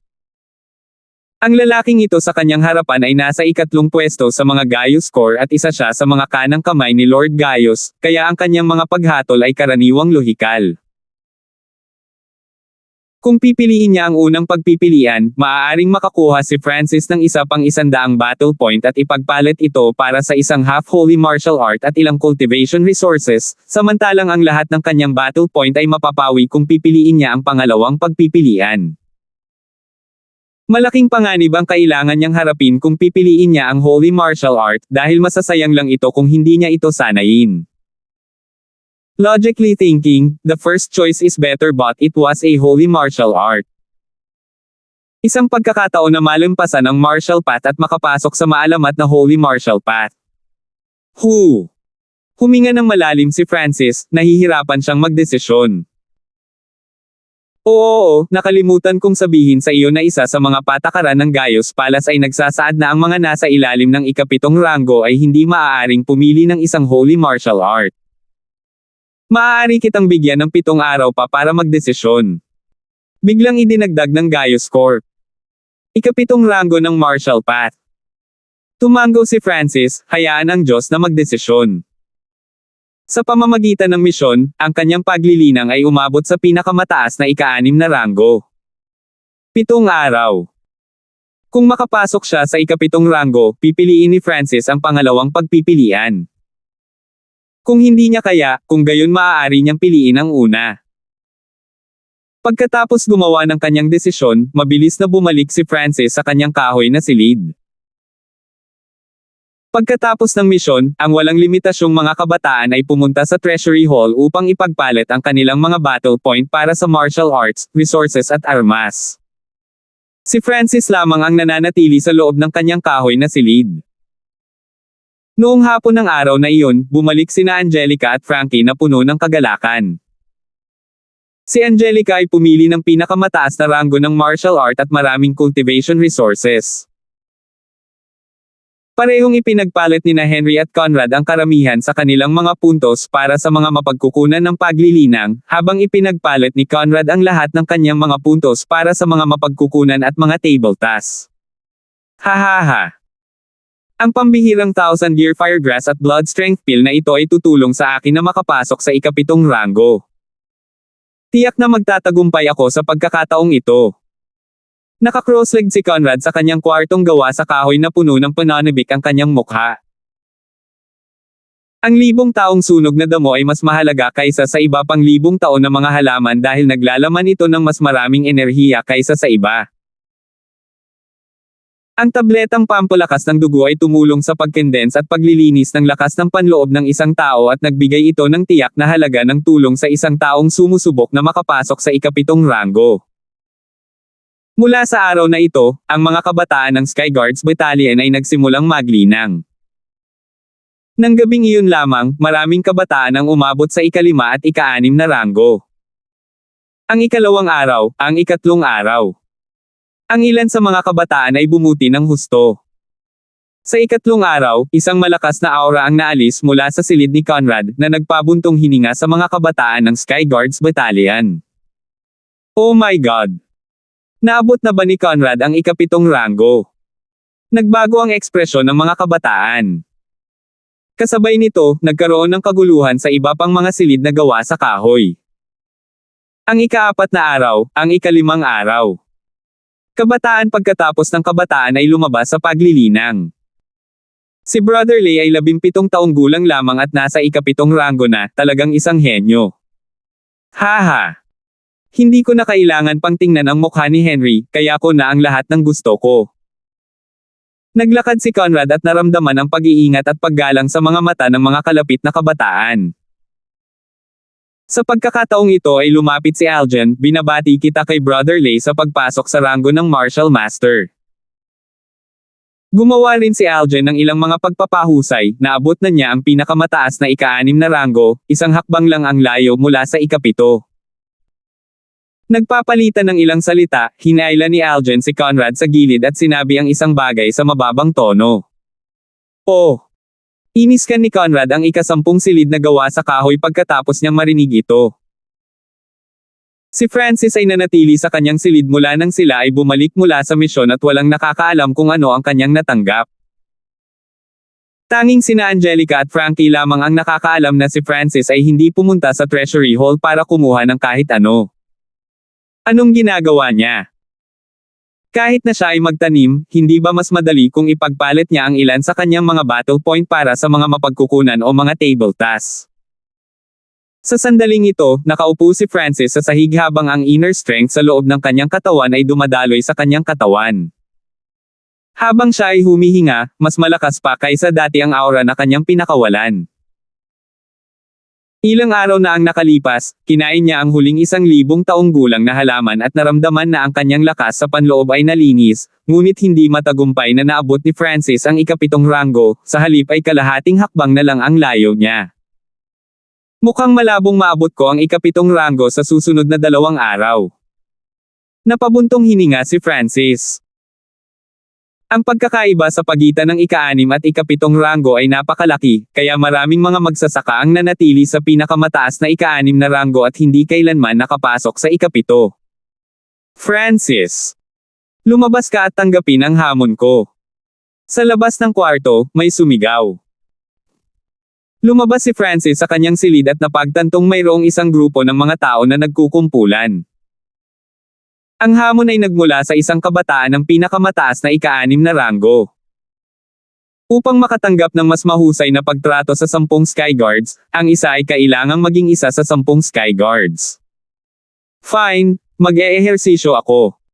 Hinarap ni Francis ang isa pang pinakamataas na kabataan sa ika-6 na ranggo. Dragon na lumulutang sa langit. Gumamit kaagad ang kalaban ng peak ranked speed skill at max level fist skill. Tumayo si Francis na nakatalikod ang isang kamay, pagkatapos ay itinuro niya ang isang daliri sa binata. Bulalas ng binata, ang lakas ng inner na nakapaloob sa isang daliri na iyon ay hindi mapigilan at halos maubo na siya ng dugo. Sa dalawang galaw lang, ibinaba siya ni Francis. Napakalakas ng inner strength. Itong si Francis ay parang wala sa chismis. Bahagyang natigilan ang mga kalapit na kabataan dahil ang lakas ni Francis ay maaaring mailagay sa top 3 kung hindi sa top 5. Wow! Napakalakas! Bahagyang tumawa si Algen mula sa di kalayuan. Sa tabi niya ay nakatayo ang isang binata na nakasuot ng pilak na kalbo ang ulo. Nagulat si Francis habang nakatitig kay Conrad na umabot na sa ikapitong ranggo. Sa loob lamang ng ilang araw, isa pang ikapitong ranggo ang ginawa. Habang nakatingin sila sa mata ng isa't isa, naramdaman ni Francis ang puot at lamig sa mga mata ng isa't isa. Noong araw na iyon sa Bandit Zone, gustong kunin ni Conrad ang mga battle point ni Francis ngunit hindi siya nagtagumpay. Ano ang nagdala sa inyong dalawa dito? Hindi sila natakot ni Francis, dahil hindi pa siya nakakalusot sa ikapitong ranggo, kailangan niyang makipag-spar sa isang tao at ilabas ang pagkadismaya. Brat na nagngangalang Hanford, nauna ka sa mga punto ng labanan. Ako, si Conrad, gustong makita kung paano mo nakamit iyon. Samilaw ang liwanag sa mga mata ni Conrad. Teka. Hayaan mo muna akong makipag-spar sa kanya. Hinamon muna siya ni Algen. Hindi ikaw ang kapareha ko. Umiling si Francis. Bagamat kalahating hakbang na ang layo niya mula sa pag-abot sa Martial Master, ang kanyang tunay na lakas ay makakapantay sa mga huli. Ilang araw na tayong hindi nagkikita at naging mayabang ka na. Gusto kong makita kung gaano ka nag-improve. Nagsalubong ang mga kilay ni Algen habang ginagamit niya ang kanyang pinakamahusay na kasanayang, Cloud-Shattering Feast. Break. Bahagyang napabulala si Francis nang lumabas ang isang berdeng guhit mula sa kanyang mga daliri. Lakas ng panloob sa labas ng katawan. Kapansin-pansing nagbago ang ekspresyon ng kalapit na kabataan. Sure! Ang Cloud-Shattering Fist ni Algen ay natusok ng maliit na berdeng ilaw at isang butas ang lumitaw sa kanyang dibdib. Paano? Hindi ka pa nakakarating sa ikapitong ranggo. Mapatla ang mukha ni Algen at hindi siya makapaniwala. Tinalo ni Francis si Algen sa isang galaw. Dahil si Francis ay nasa peak 6 rank at ang kanyang Starfinger ay nasa ika-4 na level, ang kanyang pag-atake ay kapantay ng Martial Masters. Francis, ang iyong lakas ay lumampas sa aking inaasahan ngunit hindi mo pa rin ako matatalo. Kumpiyansang sabi ni Conrad habang dahan-daang naglakad. Matapos maabot ang ikapitong ranggo, pareho ang dami at kalidad ng kanyang inner strength ay tumaas, ang anumang casual na aksyon ay tila malalim. Manahimik ka sa walang kwentang salita, kung gusto mo ng away, bilasan mo. Sabi ni Francis. Mabuti, mabuti, mabuti. Tumawa si Conrad sa halip na magalit at biglang lumitaw ang isang silver aura mula sa kanyang aura na Dom Alloy patungo sa Francis. Huling wind palm. Ang ikapitong ranggo ng inner strength ni Conrad ay sumabog at habang itinutulak palabas ang palad, isang silver airwave ang makikita. One-line Starfinger. Ang dulo ng daliri ni Francis ay nagdure ng kulay asher na inner strength na gumapang sa kalangitan na parang bulalakaw at bumangga sa palad ni Conrad. Hong! Ang puwersang nilikha ng dalawa ay naghugas ng makapal na patong ng alikabok na bumalot sa dalawang figure. 77. Sa isang kisap mata, nagpalitan ng suntok sina Conrad at Francis. Dahil sa lakas ng mga suntok ay agad silang naiwasan ng ibang mga kabataan. Starfinger. Si Francis ay umabad sa halip na umatras dahil ang kanyang kaliwang mata ay maaaring mahuli ang mga pagbabago ng inner strength at dugo. Boom! Boom! Boom! Ang Starfinger ni Francis ay umabot na sa peak 4th level at kaya niyang magpaputok ng 10-10 finger beam sa isang iglap. Ang mga bahid ng Asher na liwanag ay makikitang lumilipad sa lahat ng dako, bawat daliri ay nagsusumikap para sa pagiging perpekto at pinsala. Sa maikling panahon, magkaparehas sina Francis at Conrad sa isa't isa. Si Conrad ay may kalamangan sa mas mataas na cultivation at sa makatuwid, maaari siyang gumamit ng malawak na hanay ng mga pag-atake habang si Francis ay may kanyang special Starfinger, na katumbas ng mga pag-atake mula sa ikapitong ranggo. Sa mga tuntunin ng bilis ng pag-atake, talagang mas mabilis si Francis at hawak niya ang inisyatiba. Huling hangin na bumabasag sa langit. Sumabog ang palad ni Conrad at nagpadala ng harang ng hangin patungo kay Francis. Misteryosong wind palm. Agad na pinagsama ni Francis ang larawan ng babae sa kanyang isip. Sa mga laban na kanyang kinalaban, mas malakas pa ang kanyang palad kaysa dati. Nagsalubong ang dalawang palad, ngunit tila nilalamon ng Azure Palm ni Francis ang lahat ng hangin at madali nitong neresolba ang pag-atake ni Conrad. Anong klaseng kasanayan yan? Natigilan si Conrad, ang kasanayang ginamit niya noon ay isa sa pinakamagaling niya.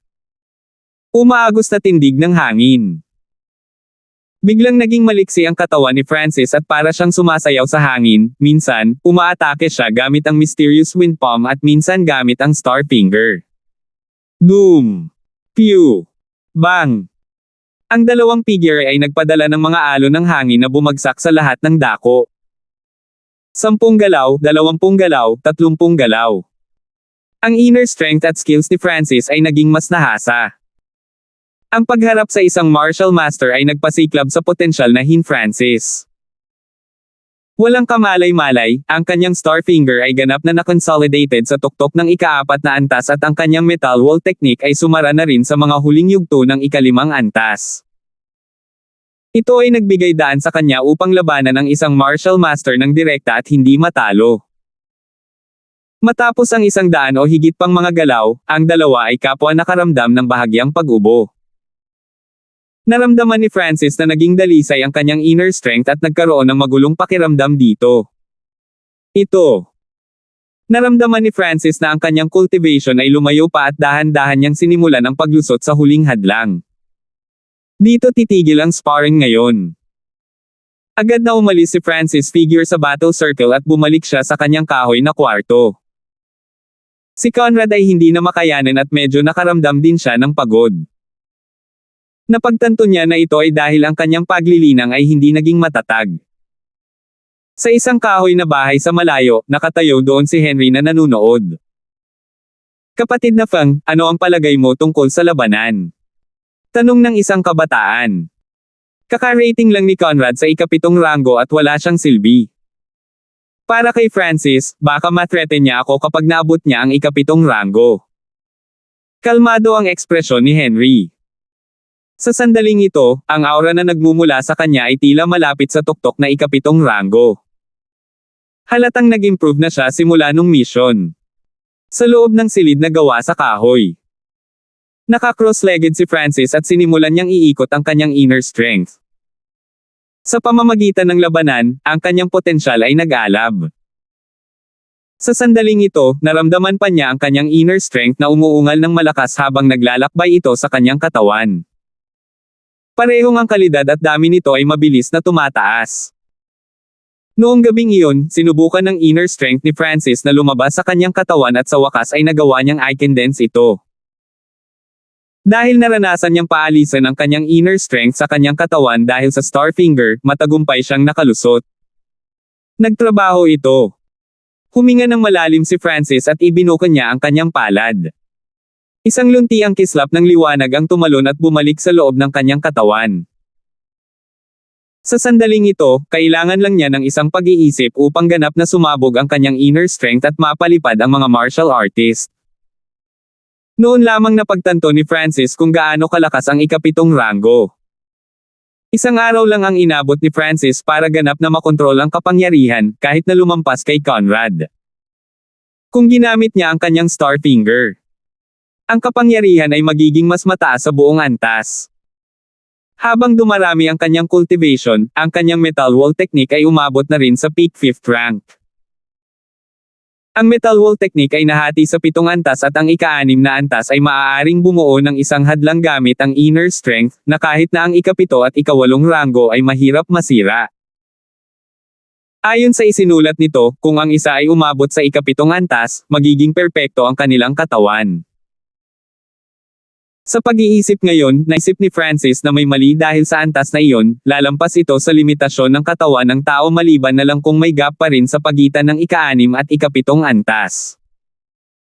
Kumikislap ang mga mata ni Francis habang iniisip niya ang lolo ni Angelica, ang isang armadong matandang lalaki. Kapag nagpalitan na sila, maaaring may binago din ang matanda sa metal wall technique, tulad ng kung paano niya itinago ang impormasyon. Hindi niya masyadong inisip ang mga problemang ito dahil nakalusot na siya sa ikapitong ranggo at maaari niyang piliin ang kanyang gantimpala. Holy Martial Art. Mukhang ito ang napagpasyahan ng Diyos para sa akin. Pinigilan ni Francis ang kanyang pananabik. Ngayon ang araw na kailangan niyang sagutin si Third Guard. Yung building sa gitna ng field. Napagpasyahan mong piliin ang Holy Martial Art. Bahagyang nagulat si Third Guard habang nakatitig kay Francis. Hindi niya akalain na maaabot ni Francis ang ikapitong ranggo at makapasok sa hanay ng Martial Master sa napakaikling panahon. Oo. Ang tono ni Francis ay mapagpasyahan. Okay, sumunod ka sa akin. Walang gaanong sinabi ang Gaius Corp habang pinangunahan niya si Francis sa Treasury Hall. Ang Treasury Hall ay isang sagradong lugar ng Gaius Palace. Laging mayroong dalawang martial masters ng ika-9 na ranggo na nangangasiwa dito at para buksan ang Holy Martial Arts Library, parehong kailangang sumang-ayon ang mga 9th rank martial masters. Buksan ang Holy Martial Arts Library. Bahagyang natigilan ang dalawa. Sa Gaius Palace, ang isa ay dapat magkaroon ng personal na kasunduan mula kay Lord Gaius. Buksan ang Holy Martial Arts Library. Naglabas si Third Guard ng Dark Silver at Gold token. Utos ni Lord Gaius. Agad namang yumuko ang dalawang Martial Masters ng ika-9 na ranggo. Ang pilak at gintong token ay kumakatawan mismo kay Lord Gaius. Higit pa rito, si Third Guard ay isa sa nangungunang tatlong ng Gaius Corps at pinangasiwaan niya ang Sky Guards Battalion, dahil si Lord Gaius ay nasa liblib na pagmumuni-muni. Makikita ang kanyang katayuan habang inilalabas niya ang token. Ang dalawang ika-9 na ranggo ay humantong sa isang madilim na metal na pilak na gusali. Walang bintana ang buong building, puro itim lang ang pinto na may butas sa gitna. Naglakad ang Third Guard sa pintuan at inilagay ang Gaius token dito. Weng! Unti-unting bumukas ang purong itim na pinto at tumambad sa loob. Maaari ka lang pumili ng isang Holy Martial Art. Pinapasok ng Third Guard si Francis saka isinara ang pinto. Sa madilim na kwarto, may mga matingkad na Jade Sleep, mga 20 sa kanila at may mga pangalan ng martial arts. Illusion Wind Technique, Blood God Palm, Heavenly Demonic Claw, Sky Domination Hand, Silver Wall Technique. Ang bawat Jade Sleep ay kumakatawan sa isang Holy Martial Art. Kapag napagpasyahan mo na kung alin ang gusto mo, maaari kang kumuha ng isa at hiramin ito sa loob ng 7 araw pagkatapos ay ibalik ito pagkatapos. Ang makukuha mo ay nakasalalay sa iyong kaliwanagan at karunungan. Sinabi sa kanya ng Gaius Corp. Alam ni Francis na ang mga sleep na ito ay mga buod lamang ng mga kasanayan, ang mga tunay na kasanayan ay kailangang kunin mula sa ibang lugar. Walang gaanong Holy Martial Arts sa kwarto, pero kumpleto lahat. Illusion Wind Technique, ang figure ng isang tao ay nagiging hangin at lumilikha ng mga doppelganger. Ang mataas na antas ay maaaring lumikha ng 9 na doppelganger. Minimum na kinakailangan, ika-7 ranggo. Dugo ng Diyos Palm, natunaw ang laman ng kalaban sa tubig at nakakagawa ng nakamamatay na lason. Heavenly Demonic Claw, isang demonyong claw na maaaring pumutol ng metal. Kapag sinanay hanggang sa rurok, maaari nitong sirain ang walang katapusang mga bagay. Ang puso ni Francis ay hindi maiwasang manginig habang nakikita ang mga paglalarawan. Kung ikukumpara sa mga ito, ang martial arts na natutunan niya noon ay parang larong pambata. Biglang, nakita ni Francis ang isang pangalan ng isang Jade Sleep na pinangalan ng Silver Wall Technique. Silver Wall Technique. Si Francis ay napuno ng kagalakan. Ang kanyang Metal Wall Technique ay sinasabing ang pinasimpleng bersyon ng Silver Wall Technique. Silver Wall Technique, isang diskarte sa pagpapalakas ng katawan na nagpapataas ng lakas at depensa ng trainer. Kapag nasanay na sa pinakamataas na bahagi nito, ang katawan ay hindi na matutunaw sa apoy at ito ay lumampas sa mga limitasyon ng katawan ng tao. Kung titingnan ang paglalarawan, ang Metal Wall Technique ay katulad ng Silver Wall Technique ngunit ang huli ay mas malakas. Lampas sa limitasyon ng katawan ng tao. Anong klaseng pag-iisip yan? Ayon sa alam ni Francis, kung ang katawan ng isang tao ay umabot sa tuktok nito, ang isang tao ay maaaring makahakbang kaagad sa Holy Martial Path sa lakas ng katawan lamang. Ito ay katulad ng peak 5th level ng Metal Wall Technique, ang kanilang mga kalamnan lamang ang makakalaban sa ika-5 o ika-6 na ranggo.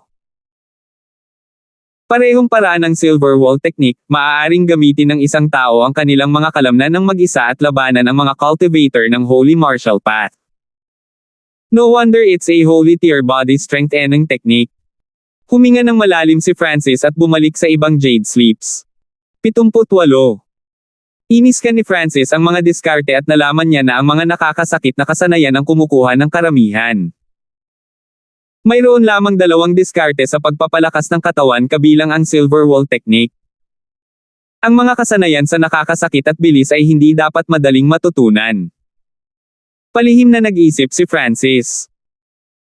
Sa loob ng dimensyon ng kanyang kaliwang mata, mayroon siyang mysterious wind palm at ang 4 na hindi kumpletong holy martial arts, flowing wind stance, tornado stance, partial wind stance at burning wind stance. Ang mga holy martial arts lamang na ito ay magtatagal si Francis upang matuto, kaya mabilis niyang kinuha ang Jade Sleep na kumakatawan sa Silver Wall Technique nang naisip niya ang lahat. Pipili mo ang Silver Wall Technique. Bahagyang nagulat si Third Guard. Nadala na niya ang iba dito noon at lahat sila ay kumuha ng mga offensive skill tulad ng Bloody God Palm at Heavenly Demonic Claw. Kung natutunan nila ang mga kasanayang ito, magagawa nilang talunin ang lahat ng iba pang mga magsasaka ng parehong ranggo, ngunit walang mga tao na maaaring matuto sa kanila. Oo. Si Francis ay mapagpasyahan. Pinili niya ang kasanayang ito pagkatapos ng maraming pag-iisip.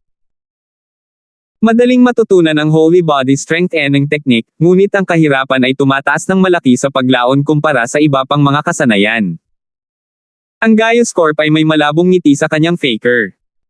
Hinangaan niya ang desisyon ni Francis dahil ang katawan ang pundasyon ng cultivation. Magagawa lamang ng isa na sanayin ang iba pang mga kasanayan kung papayagan ito ng kanilang katawan. Matapos kumpirmahin ang kasanayan, nagbigay ang Third Guard ng isang sulat kamay na libro kay Francis. Pagbukas nito, nakita ni Francis na ang nilalaman ay katulad ng Metal Wall Technique ngunit ito ay mas malalim at malalim. Bagamat isa lamang itong sulat kamay na kopya, kailangan mo pa ring ibalik sa loob ng 7 araw. Hindi mo dapat ibigay ang pamamaraang ito sa iba kung hindi ay mapilaya ng Gaius Palas ang iyong paglilinang. Nagbabala ang Gaius Corp. Naiintindihan ko. Ngunit hindi ko na kailangang dalhin ang librong ito sa akin. Mahinahong sabi ni Francis. Habang sinasabi niya iyon ay tinitigan niya ang libro at mabilis na binaliktad ang mga pahina. Sure. Sa isang iglap, ang mga nilalaman ay nakopya sa isip ni Francis. Makalipas ang 10 paghinga, ibinalik ni Francis ang handwritten book sa Third Guard. Ikaw. Bahagyang napatulala si Third Guard. Kabisado ko na. Ngumiti si Francis. Anong klaseng halimaw siya? Baka sa mga mata ni Third Guard ang pagkagulat at pagkatulala. Nakakita na siya ng mga henyo na marunong mag-memorize ng kahit anong makita, pero first time niyang makakita ng taong nagme-memorize ng buong libro. Pagkatapos ng lahat, ang libro ay naglalaman ng mga komplikadong larawan at parirala, ang isang pagkakaiba ay maaaring magresulta sa pagkawasak. Kahit na ang mga henyo na maaaring kabisaduhin ang kanilang nakita sa isang lakad ay paulit-ulit na titingnan ito. Sigurado ka bang kabisado mo na ang lahat? Hehe, bet ko na ang kapatid na si Bey ay magiging interesado. Pinaalis ng Gaius Corp si Francis gamit ang kanyang mga mata at bahagyang tumawa. Nagtiwala siya na kabisado ito ni Francis dahil walang makakalaban sa tukso ng isang holy martial art. Pagkatapos umalis sa Treasury Hall, bumalik si Francis sa Sky Guards Battalion. Nang malapit na siya sa kanyang kahoy na silid, sina Angelica at Frankie ay umaasang tumingin sa kanya. Kuya Francis, ano ang nakuha mo sa Treasury Hall? Napakurap si Angelica at labis na na-curious. Alam ng lahat na si Francis ang nakakuha ng pinakamaraming battle points sa misyon kaya nagkaroon siya ng dagdag na reward. Secret. Isang misteryosong ngiti ang ibinigay ni Francis at bumalik siya sa kanyang kahoy na kwarto, ayaw niyang malaman ng lahat na mayroon siyang holy martial art. Sa loob ng silid na gawa sa kahoy. Naka-cross-legged si Francis at lumabas sa kanyang isipan ang nilalaman ng silver wall technique. Natutunan niya ito habang ikinukumpara ito sa metal wall technique at the same time. Ang metal wall technique ay talagang isang pinasimpleng bersyon lamang ng silver wall technique. Nagniningning ang tuwa sa mga mata ni Francis. Kung gaano ito, mas mabuti para sa kanya dahil ang isang bagong kasanayan ay mahirap matutunan. Ngunit dahil natutunan niya ang metal wall technique, nagkaroon siya ng matibay na pundasyon at sa makatuwid, mas madaling magsanay. Ang silver wall technique ay nahati sa 11 antas. Ang unang 3 antas ay katulad ng metal wall technique na may pagpapalakas ng balat bilang focus. Ang ika-4 hanggang ika-6 na antas ay nakatuon sa pagpapalakas ng mga buto L na nagpapataas ng opensiba at kapangyarihan ng tagapagsanay. Ang ika-7 hanggang ika-9 na antas ay nakatuon sa pagpapalakas ng mga organo at nagpasiklab sa potensyal ng katawan ng isang tao. Ang isa ay maaaring bumuo ng isang hadlang mula sa inner strength na maaaring hamarang sa mga araw ng 10,000 mga mamamana. Ang ika-10 antas, kumpletong pagbabago ng mga buto at dugo, tumawid sa Holy Martial Path. Sa pagbabasa hanggang dito, hindi alam ni Francis kung paano ipahayag ang kanyang sarili. Ang ika-10 antas ay nagpapahintulot na sa isang tao na maabot ang banal na daan ng militar. Ika-11 antas, katawan ng kasakdalan, halos hindi masisira. Napabuntong hininga si Francis habang binabasa niya ito at inihambing ito sa ika-7 antas ng metal wall technique. Mukhang may mga problema ang metal wall technique mula sa isang armado na matandang lalaki dahil nakakaligtaan nito ang hindi bababa sa 3 antas at ang isang mataas na ranggo na martial art ay hindi maaaring payagan ang isang tao na maabot ang Holy Martial Path. Sinuri ni Francis. May hinala pa siyang may silver wall technique ang matanda, pero natatakot lang siyang ilabas iyon. Ngunit dahil walang sagot ang mga tanong na ito, hindi siya mapakali na alamin ang mga iyon. Kasabay nito, nagsimulang sanayin ni Francis ang silver wall technique. Gumamit lamang si Francis ng 3 oras para madaling matagumpay na sanayin ang unang 3 antas at hindi niya maipaliwanag kung gaano kasarap ang kanyang pakiramdam. Ito ay ang parehong 3 antas ng metal wall technique, ngunit mas malalim. Mula sa ika-4 na antas, ang pagkakaiba sa pagitan ng dalawa ay naging mas malaki. Ang ika-4 hanggang ika-6 na antas ng silver wall technique ay katumbas ng ika-4 hanggang ika-6 na ranggo ng martial path ayon sa pagkakabanggit, hindi tulad ng metal wall technique, kung saan ang pagtaas ng mga antas ay may napakalaking agwat. Ang gabi ng ika-2 araw. Matagumpay na naabot ni Francis ang ika-5 antas ng silver wall technique at bumagal ang kanyang pag-unlad. Ngunit dahil si Francis ay mayroong metal wall technique bilang pundasyon, naabot pa rin niya ang ika-6 na antas sa loob ng susunod na 3 araw. Ang ika-6 na antas ng silver wall technique, maaari kong lipulin ang sinuman sa ilalim ng ika-7 ranggo at hamanin ko pa ang martial masters ng ika-7 ranggo sa pamamagitan lamang ng aking mga kalamnan. Kumislap ang mga mata ni Francis at lumitaw ang ngiti sa kanyang mga labi. Ang kanyang lakas ay tumaas ng hindi bababa sa kalahati dahil ginamit ng inner strength at martial arts ang katawan bilang batayan. Matapos maabot ang ika-6 na antas, ang kanyang pag-unlad ay napakabagal na ito ay teknikal na huminto. Naunawaan ni Francis na ang pundasyon ng metal wall technique ay naubos na. Upang mapabuti ang discarding ito, kailangan na talaga siyang magtrabaho. Nagpakawala ng hininga si Francis at humikab. Ilang araw na siyang nagsasanay at nang lumabas siya, nalaman niyang nagbago na pala ang sitwasyon sa Sky Guards Battalion. Ang tent na dating tinitirhan ni Angelica ay nawala, naiwan ang kay Frankie. 2 araw na ang nakalipas, naabot ni Lady Angelica ang nangungunang 5 sa 10 Skyguards at si Aljen ay naabot sa nangungunang 3. Bukod doon, 2 pa sa orihinal na 10 Skyguards ang napalitan. Frankie summarized ang sitwasyon. Binago ng kill mission ang sitwasyon ng 10 Skyguards dahil ang ilang kabataan ay nakatanggap ng magagandang reward na nagbigay daan sa kanila na tumaas ng mabilis. Gayunpaman, walang humamon kay Francis dahil nakalaban niya si Conrad sa isang draw ilang araw na ang nakakaraan at sinabing nasa 3 pwesto. Oye, kailangan mong mag-ingat. Lalabas ng training ngayon si Conrad at nabalitaan kung gusto kanyang makipag-spar ulit. Nagbabala si Frankie. Conrad. Ngumiti si Francis at hindi ito inilagay sa puso. Ang kanyang cultivation ay napigilan hanggang sa pinakamataas na ika-6 na ranggo, kaya hindi alam ni Frankie na siya ay nakalusot. Ang kanyang withering wood technique ay umabot na sa pinakamataas na antas, na maaaring magpapahintulot sa kanya na maging peking kamatayan.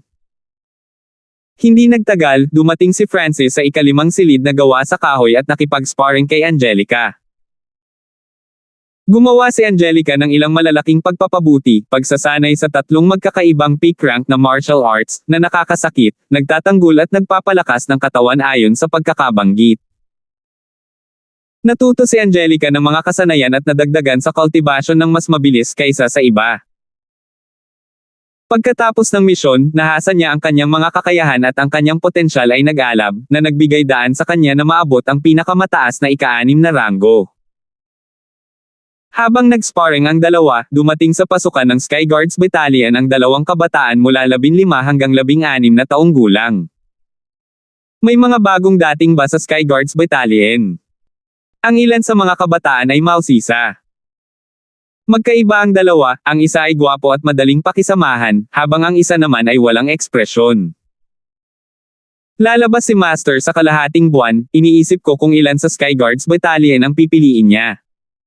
Sabi ng social youth. Ang walang ekspresyon na kabataan ay nakinig lamang at hindi sumagot. Magkabalikat na naglakad ang 2 at dumating sa harap ng 10 Skyguards. 6 na kapatid, hindi mo ba gustong makita ang mga elite ng 10 Skyguards? Tanong ng interactive na kabataan. Hindi.